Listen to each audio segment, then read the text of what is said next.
What's up guys, I am Tone Balogne from Malone Post, and today's video we're going to be reviewing another cheap watch that we were able to pick up on AliExpress. Now, if it was real, this would be the most expensive watch I owned.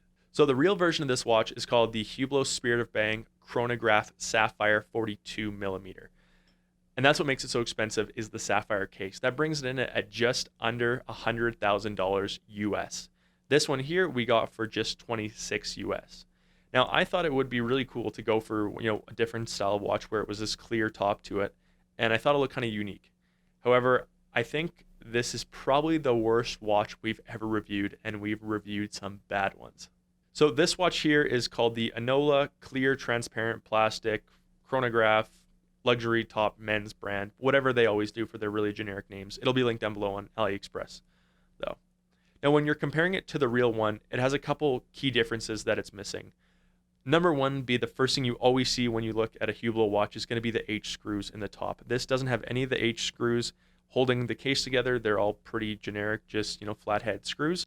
Also the inside here, the normal Spirit of Bang is a skeleton watch, and that means you can see the entire movement on the inside.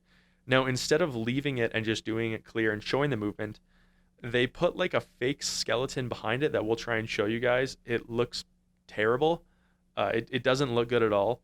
And even funnier about it is they have a fake day tracker on the fake skeleton, even though underneath it they actually have a real day tracker. So it doesn't really make sense why they would do it this way. It was probably cheaper in some way, who knows, but it doesn't look that good. Also, the chronograph movements are out of order. This is not the right order for the chronograph dials, so they got that wrong as well.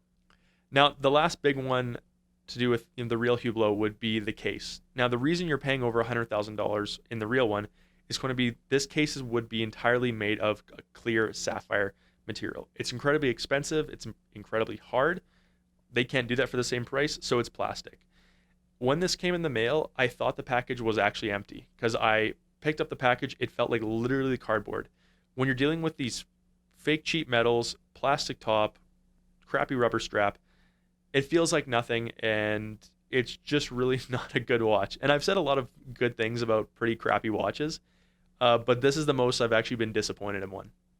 Now, another thing I don't like about it is the size. Now, with the real sapphire, it is this thick when you're looking at it here. And that's because it's made of sapphire. It has to be a little thicker. But this plastic doesn't need to be that thick, right? When you put this on, you wear it. And I was actually trying to wear it and drive. It's almost like impossible when you're driving your car to see over top of this watch. It is a pain. So I think they should have gone with a thinner, even though it wouldn't have been authentic. It's not something you can get in Hublot anyway, so I think they should have just gone for it. Also, the plastic buttons on this, they feel bad. I've had some of these metal watches where they try and, they do aluminum or something, but this clasp on here is clearly plastic as well. It's very low quality.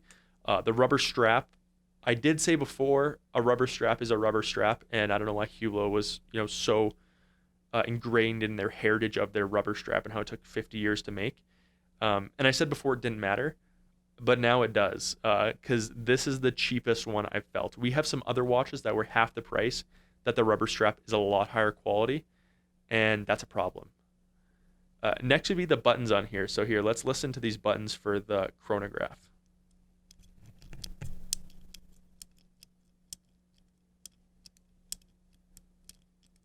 They feel worse than they sound. It is probably the first time I've seen one that I've been really disappointed with. Even on the inside, they could have just left the back. They literally have a clear plate on the back here to see inside the movement of the watch. And then behind it, they put a fake skeleton. They put another plate on here where it looks like it, and they could have literally just left it out and would have been fine.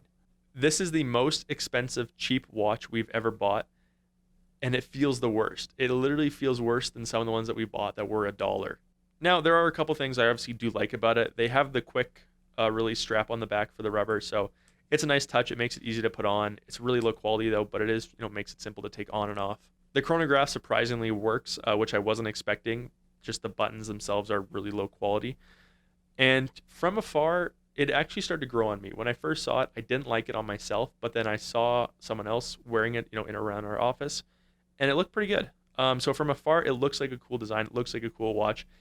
But man, when you get close, this thing has problems. Now, is it worth it? Normally, most watches actually say they are because they're so cheap. Why not try it out? But you could get like 2 or 3 way better watches for the exact same price as this one. And I think it's a much better deal to go for one of those. So for the 26, 27 bucks, it's not worth it. Now, if you are looking to pick up one of these, though, it will be linked in the description down below, as well as if you sign up for our newsletter, whenever we review a watch now, we'll be giving away the exact same one. So don't forget to sign up for that. Again, I hope you guys enjoyed today's review. I'm Tone Balogne. This is Malone Post.